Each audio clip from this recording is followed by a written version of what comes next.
বলুন তো এটি কোন জায়গা? হতে পারে এটি একটি ফুলের নার্সারি, যেখানে রয়েছে অজস্র ফুলের সমারোহ, নানা রকম গাছের সংগ্রহশালা এবং পাশাপাশি রয়েছে বিশাল একটি মাঠ। এটি একটি বিদ্যালয়।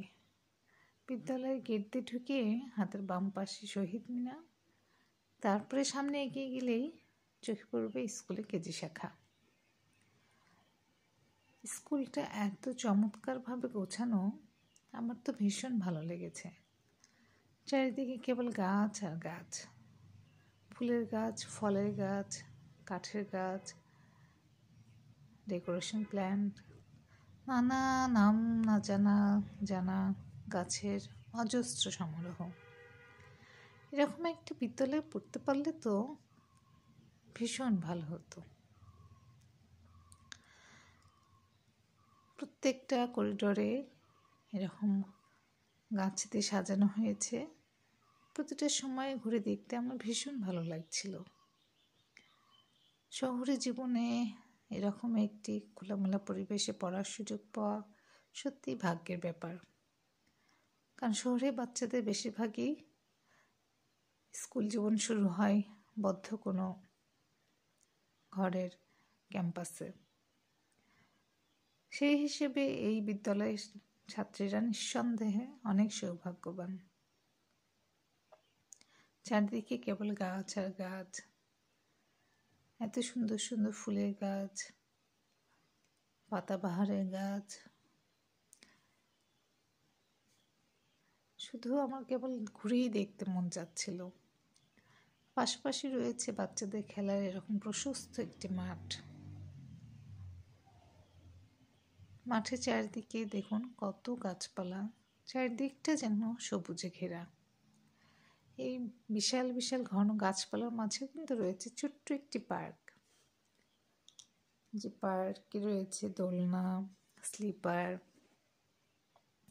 সিসা, যেগুলো গাছের আড়াল থেকে এত দূর থেকে বোঝা যাচ্ছিল না। আমি যখন কাছে গেলাম তখন দেখতে পেলাম বাচ্চারা খুব মজা করে এখানে খেলতে পারে। তো বিদ্যালয়ের ছুটি থাকায় মোটামুটি জায়গাটা ফাঁকা ছিল। দূরে দেখলাম একটি বাচ্চা দোলনার দোল খাচ্ছে। আমাকে ভিডিও করতে দেখেই সে একটু অসুস্থতে পড়ে যায়। তাকে অনেকবার রিকোয়েস্ট করলাম একটু হাসার জন্য, সে কিছুতেই রাজি হলো না। সে তার মাকে বলছিল আরও জোরে দোল দিতে। পুরোটা সময় আমার কেবল এই গাছপালাদের দেখেই কেটে যায়। শুধু ফুলের গাছে এখানে আছে তা নয়, পাশাপাশি তারা বিভিন্ন শাকসবজিও চাষ করেছে, যেটা নিঃসন্দেহে একটি ভালো উদ্যোগ। কারণ শিক্ষার্থীরাও এখান থেকে শিখতে পারবে কোন সবজি কীভাবে চাষ করা যায়, এবং যার বাড়িতে যেটুকু সুযোগ আছে, জায়গা আছে, তারা সেখানে চেষ্টা করে দেখতে পাবে। এবং চোখের সামনে বিভিন্ন শাকসবজির গাছ বড় হতে দেখা, সেগুলোতে ফল আসা, এটা দেখাও একটা আনন্দের বিষয়। দেখতে পাচ্ছেন ওখানে দূরে কিছু ফুলকপির গাছ লাগানো হয়েছে, বেগুনের গাছ লাগানো হয়েছে, আর ফুলের গাছ তো আছেই। কত রকমের যে ফুলের সংগ্রহ তাদের গুণে শেষ করা যাবে না।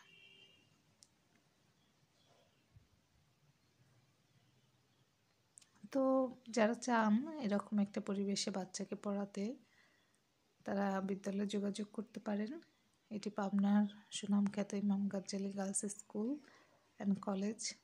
পাশাপাশি তাদের কেজি শাখাও রয়েছে।